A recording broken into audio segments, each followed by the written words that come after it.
నేను అతన్ని ప్రేమించాను. ఓ అంతే కదా, అంతకు మించి ఏమీ అడ్వాన్స్ అవ్వలేదు కదా.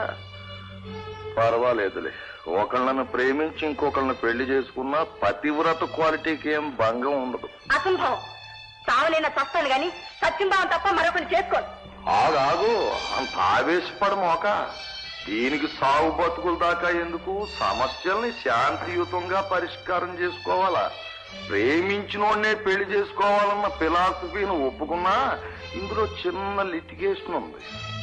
ఏమిటది? నేను తీసుకొచ్చిన సంబంధం చేసుకుంటే ఆ నీ ఒక్కదానికే మొగుడు. ఆ కత్తిగాని చేసుకున్నావు అనుకో, ఆ నీకు నాకు కూడా మొగుడైపోతాడు. నేనే మీ అమ్మక మొగుడిని, నాకింకో మొగుడా?